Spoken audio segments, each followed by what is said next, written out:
Hai, seperti biasa bareng sama kita lagi si TV Kotak yang kerjaannya apalagi kalau bukan ngomongin film.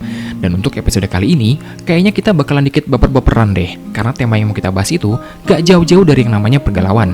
Tapi jangan lupa pesimis, karena kita punya nih obatnya. Obat ini gak perlu diminum, gak perlu ditelan, tapi cuma perlu diprototin doang. Enak gak tuh? Nah, copis kan? Lego, langsung ke TKP bos.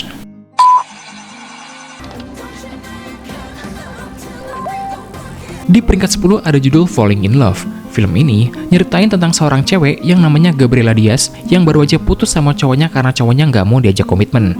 Ditambah lagi, Gabriela juga stres dengan situasi di mana dia selalu dipandang sebelah mata di kantor sama atasannya.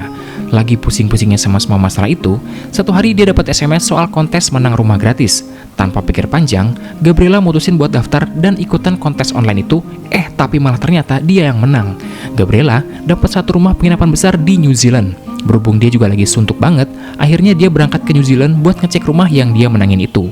Tapi, yang gak dijelasin sama penyelenggara kontes itu adalah, ternyata penginapan besar itu udah lama banget ditinggalin dan bener-bener gak keurus.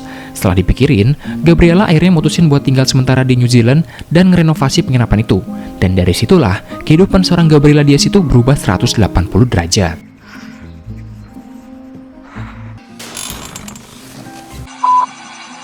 Di tangga 09 ada judul film The Holiday. Film yang menurut gue cukup unik ini nyertain tentang dua orang wanita yang sebenarnya mereka itu nggak saling kenal. Tapi mereka berdua ini mutusin buat tukeran rumah. Lucu kan? Yang satu yang diperanin sama Kate Winslet itu namanya Iris. Dia itu seorang kolumnis yang tinggal di London. Dia masih nyimpen perasaan sama mantan pacarnya yang kebetulan satu kantor juga. Satu hari, Iris ini patah hati banget waktu mantannya ngumumin kalau dia bakalan tunangan sama pacarnya yang juga satu kantor sama mereka juga.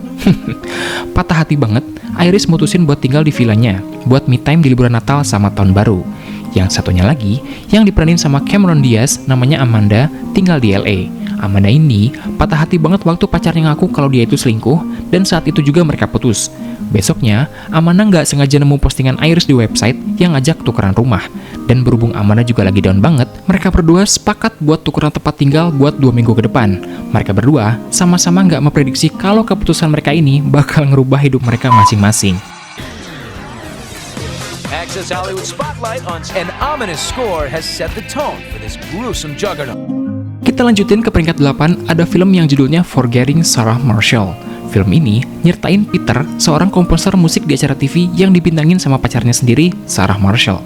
Setelah 5 tahun pacaran, tiba-tiba Sarah ini mutusin Peter dengan alasan yang gak jelas. Karena patah hati abis, dia coba ngelewatin fase-fase ini dengan milih liburan sendirian ke Hawaii. Tapi yang gak diharapin, biasanya justru malah kejadian.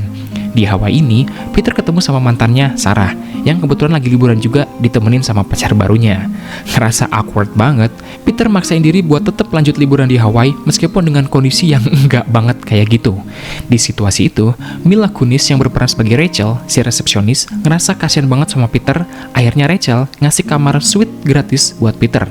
Dengan syarat, dia harus beresin kamar sendiri tiap habis dipakai. Dan dari situ, sedikit demi sedikit Peter mulai bisa move on dari depresi beratnya. Di tangga 07 ada film dengan judul How to be Single. Di peringkat sebelumnya, nyeritain tentang satu orang patah hati, udah. Nyeritain tentang 2 orang yang sama-sama patah hati, juga udah. Kalau itu masih kurang, gue kasih nih yang sekarang. Gak tanggung-tanggung nyeritain tentang 4 orang sekaligus yang juga lagi patah hati. Melek deh lo. Film yang diangkat dari novel dengan judul yang sama ini, nyeritain tentang 4 orang perempuan yang punya caranya sendiri buat bisa ngerasa enjoy dengan diri mereka masing-masing. Ada Alice, yang sengaja break sama pacarnya dan mutusin buat pindah ke New York supaya punya suasana baru dan bisa kerja jadi paralegal. Terus juga ada Robin, yang hobinya itu party dan lebih milih ONS-an daripada punya relationship. Ada juga Lucy, yang lagi nyari pasangan tapi cuma mau dari aplikasi dating doang. Terakhir ada Meg yang gak kepikiran pengen punya pasangan, tapi dia pengen punya anak. Makanya dia mutusin buat hamil dari sperma donor. Film ini unik sih, tapi nggak tahu ya cocok apa enggak ya kalau diaplikasiin di Indonesia. You have a joint flinging.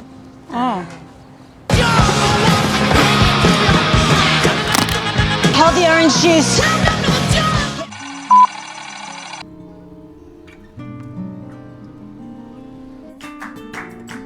Lanjut di peringkat 6 ada film yang judulnya Table 19. Sebagian dari kalian mungkin bakalan ada yang gak suka sih sama ending dari film ini. Jadi, film yang keuntungannya hampir sama dengan budget produksinya ini nyertain tentang cewek yang namanya Eloise yang diperanin sama anak Henrik. Eloise ini mutusin batal jadi bridesmaid kehormatan dari sang calon pengantin perempuan karena baru aja putus sama pacarnya yang notabene kakak dari calon mempelai. Tapi akhirnya Eloise ini mutusin buat tetap datang karena nggak enak sama yang punya hajat. Di sana dia ketemu dong sama mantannya dan berusaha buat biasa aja. Di acara nikahan teman lamanya ini, Eloise ditempatin duduk di meja nomor 19 dan di meja ini ternyata diisi sama orang-orang yang aneh dan punya cerita mereka masing-masing dengan pihak keluarga pengantin. Dengan orang-orang ini juga, Eloise yang asalnya ilfeel banget tapi setelahnya malah jadi akrab dan deket banget sama mereka karena dibalik anehnya mereka ini, orang-orang ini justru adalah orang-orang yang paling bisa ngerti Eloise dan ngedukung Eloise. No, it's fine. It's fine.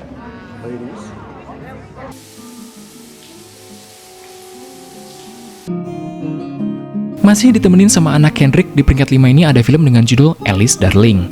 Kalau di Table 19 Anna Kendrick cuma patah hati karena putus, di film ini jauh lebih deep dan dark banget dari film Table 19. Anna Kendrick yang meranin karakter Alice adalah seorang wanita yang punya relationship yang toxic banget sama pacarnya Simon. Simon ini memang bukan tipe yang physical abusive, tapi lebih ke psychology abusive. Kalau lagi depresi dan stres, Alice ini sampai punya kebiasaan ngerontokin rambut sendiri kalau lagi tertekan banget. Karena sohibnya ngelihat kecenderungan perilaku temannya ini udah mulai nggak sehat, Sophie dan Tess ngajak Alice buat staycation bareng ke cottage punya orang tuanya Sophie. Hitung-hitung sekalian ngerayain juga ulang tahunnya Tess di sana. Tapi karena khawatir takut gimana-gimana, Alice sengaja nggak bilang ke Simon kalau mereka bertiga itu liburan bareng. Dan dari trip ini, sedikit demi sedikit semuanya mulai kebongkar kondisi yang sebenarnya Alice sama Simon itu seperti apa.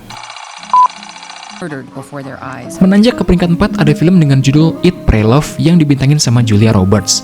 Gue inget banget waktu film ini ditayangin di Indo, sempet heboh banget, viral banget karena seorang Julia Roberts gitu kan syuting film di Indo, otomatis fenomenal jadinya. Tapi kalau dari segi filmnya sendiri, gue pribadi sih lebih suka film di peringkat-peringkat yang sebelumnya ya, lebih ngena aja gitu. Kalau film ini tuh menurut gue agak sedikit subjektif dan gue pribadi kurang bisa relate sama film ini. But don't worry, tetap bagus kok, gue jamin. Film yang diangkat juga dari novel ini nyertain tentang Elizabeth atau Liz yang ngerasa kehilangan jati dirinya dan gak tahu dia tuh maunya apa di hidup dia sendiri itu. Sampai dia cerain suaminya, ninggalin karirnya, dan lebih milih self-healing sekaligus pencarian jati diri dengan traveling ke 3 negara, Italia, India, dan Indonesia. Dan di 3 negara itu, dia berhasil ngedapetin apa yang dia butuhkan yang selama ini nggak pernah bisa dia rasakan. Film yang bagus buat kalian jadiin referensi kalau mau niru cara self-healingnya Elizabeth Gilbert, penulis dari novelnya. Yeah, I'm just trying to think about what I would have his babies. Seriously. Semakin ke peringkat atas, sekarang kita di posisi 3 ada film yang berjudul Crazy Stupid Love. Film yang gue jamin bakalan ngehibur kalian banget sih, serius, sumpah. Film yang dibuat dengan budget $50 juta dan ngehasilin keuntungan 3 kali lipatnya ini nyertain tentang seorang suami yang dicerain sama istrinya setelah istrinya ngaku kalau dia itu selingkuh sama teman kantornya. Hancur banget perasaannya, Cal Weaver, sang suami pindah ke apartemennya dan lebih banyak ngabisin waktu tiap malam di bar sambil gembar-gembor ke pengunjung bar dan cerita soal istrinya yang selingkuh, tapi malah dia yang dicerain. Sampai satu ketika, Cal ini nyuri perhatian laki-laki yang namanya Jacob, Ryan Gosling, yang which is dia itu ahlinya perempuan.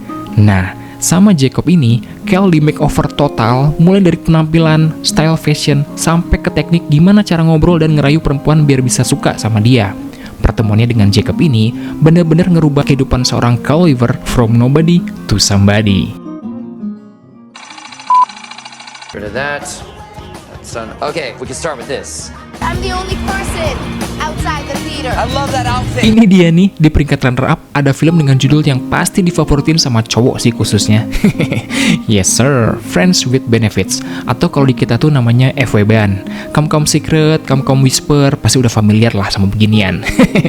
Oke, fokus. Jadi film ini nyeritain tentang Dylan Harper yang dibintangin sama Justin ketemu sama Jamie Mila Kunis di New York untuk urusan kerjaan.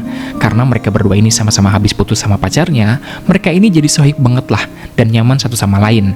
Sampai akhirnya satu waktu, mereka berdua ini sepakat buat HTI-an atau HTS-an, sex included of course, dengan catatan nggak boleh pada baper dua-duanya.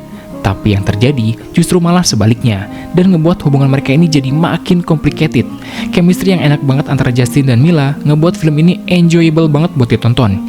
Jadi wajar lah ya kalau film ini sukses ngasilin profit 5 kali lipat dari budget. Debak.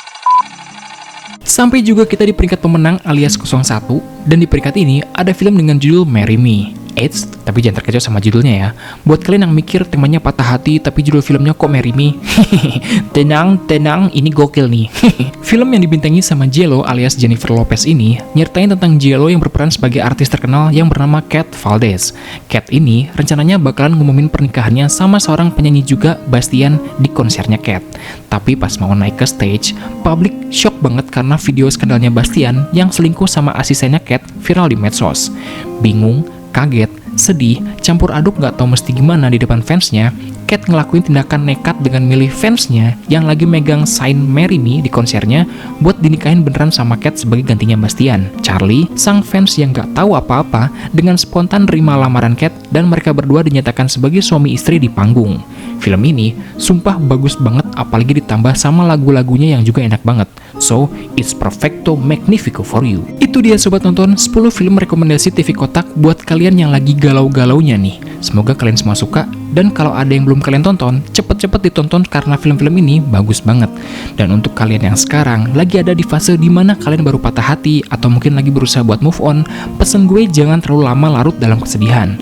Kalian gak mesti sendiri ngelewatinnya, kalian bisa minta bantuan teman, keluarga, atau siapapun yang bisa bikin kalian nyaman, kayak yang diceritain di film-film yang udah kita bahas tadi. Kuncinya, ubah mindset kalian tentang patah hati jadi kayak gini. Anggap kalian dikasih kesempatan kedua sama Tuhan buat ngereset atau ngerestart ulang kehidupan kalian sendiri. Karena gak selamanya putus cinta atau patah hati itu buruk. Karena siapa tahu, itu justru malah ngebuka peluang yang lebih besar untuk perubahan hidup kalian ke arah yang lebih baik.